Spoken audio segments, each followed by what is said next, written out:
Let's talk wide receivers, risers, and fallers in ADP. Next on Fantasy Football Today in 5. Welcome to FFT in 5. I'm Chris Towers. I'm here with Dan Schneier. And we just had our first weekend of preseason NFL action, and we're not quite sure how things are going to shake out coming from there. But at the wide receiver position, I don't think there was too much that's going to change things. The one thing I did notice, as we talked about on yesterday's podcast, don't be surprised if Christian Kirk's price falls a little bit. He was playing exclusively out of the slot in 3 wide receiver sets, while Zay Jones and Calvin Ridley were playing on the outside in 2 wide receiver sets.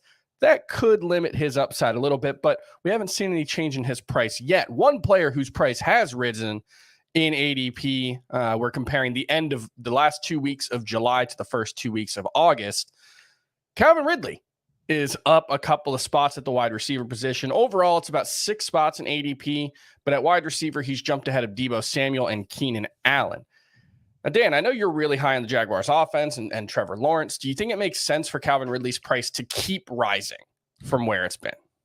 I think I'm still good with it, Chris. It's borderline for me, but I mean, I watched some of that preseason game. I watched all the preseason games, and just thinking about what the Jaguars were doing in that area of the field that Lawrence was targeting Ridley in early on in that game on the outs, on the quick outs. It's just like that area of the field. Not every quarterback can reach that area with good velocity, getting the ball there on time. Lawrence can. He's one of the few, and Ridley gets open in that area of the field so easily. And you're going to see that soon turn into an out and up where he's just open on the vertical plane for an easy touchdown. So I just feel like the reason I like Ridley to begin with, because he consistently beats press man coverage, and there's like only 2 handfuls of receivers in the NFL who can even do that with a quarterback who can actually make defenses pay when a player can win on the vertical plane and win in man coverage. It's still all there, so I just feel like he's going to be the guy, and they didn't have that last year with Zay Jones or Christian Kirk or Evan Ingram. Those guys weren't at that level, so I'm still good with it personally. It's getting a little insane, but I'm still okay with it. Yeah, he's up to 16. The next players he'd be jumping would be like DK Metcalf, T. Higgins. He's a couple of spots behind those guys in the overall ADP.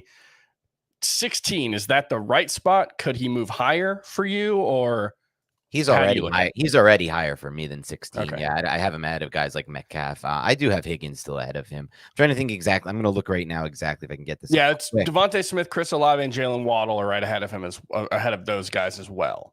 Yeah, I actually have him exactly as wide receiver 16 right now, but that is ahead of DK Metcalf. So. Okay.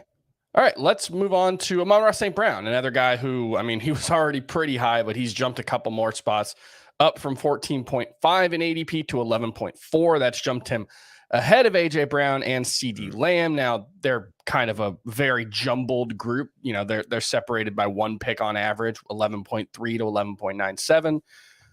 Who do you have?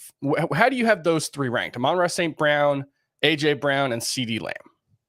All literally back to back in my second tier of wide receivers, but I have it as AJ Brown first, Amon-Ra second, and then CD Lamb.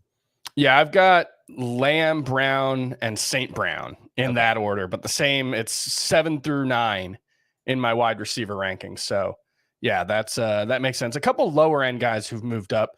Zay Flowers up about 9 spots in ADP. How do you feel about that one? I'm good with that one as well. I think his ADP was a little too low to begin with. And then Tank Dell, he is still outside of the top 240, but I would guess after his big preseason week 1 showing, that's going to jump. Does he, in a standard 12-team draft where like 160 players are drafted, should he be one of them? I'm okay taking a flyer on Tank Dell from a talent standpoint, because like I mentioned on our last podcast or last time we talked, he can win at all 3 levels, and he beats man coverage. But I don't really want to go hard on him because I don't trust that passing game at all. I think it's going to be one of the worst, if not the worst, passing games in the NFL with CJ Stroud starting in year 1 at least. So it's just when I see these late round flyers, Chris, they always appeal to me based on the talent. And then when I actually think about it a little more in the path to production for a guy like Dell in an offense, if that offense is struggling the way I think it will in the passing game, it seems like it's such a smaller margin there. Yeah, I mean, look, the way you have to think about it, anybody you draft outside of the top 200, there's a decent chance you're going to cut them pretty early on in the season, especially if it's your last round pick. I mean, that's basically just let's see what happens in week 1 kind of thing. And then you figure out, like, that might be the first guy you drop. Let's talk about a couple of guys who are falling in the ADP. There's not too many wide receivers who have fallen lately. We're seeing wide receiver prices continue to increase as drafts go along, but Cooper Kupp naturally has fallen a few spots since the end of July, only down to 7.65, but that's dropped him behind Travis Kelce and Austin Eckler in the overall rankings. Also Tyreek Hill, Christian McCaffrey, Jamar Chase, and Justin Jefferson. Is that the right spot for Cooper Kupp, or would you have Bijan Robinson, Stephon Diggs, and Amon-Ra St. Brown ahead of him as well? No, I think that's the right spot. I have him ahead of all of those players. I'm not as overly concerned about it, and I still think his path he has, in my opinion, a chance to be the wide receiver one potentially. I mean, he showed it last year. He showed it in times over different sample sizes. So I still think he has that upside, which maybe some of those guys outside of Robinson don't. My favorite stat, I was doing some Cooper Kupp research. My favorite stat, he's played 28 games where both he and Matthew Stafford were healthy. That includes the playoffs a couple of years ago. He has not scored a touchdown in 8 of those 28 games, which is already a bonkers stat. He scored a touchdown in 20 of 28 games.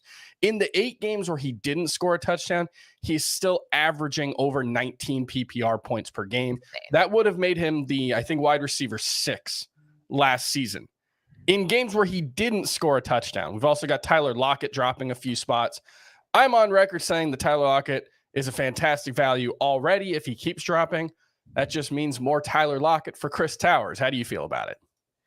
I feel like we're in like a time warp or something where like this is the conversation every single offseason for the past 3 years about Tyler Lockett. Nobody wants to draft him, and he still outproduces his ADP on a consistent basis.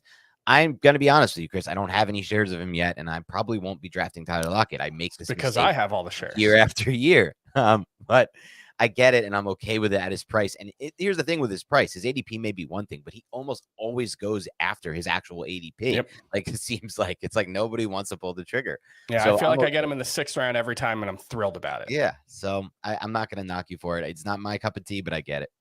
All right, that's going to do it for FFT and 5. We'll be back tomorrow. We'll see you then.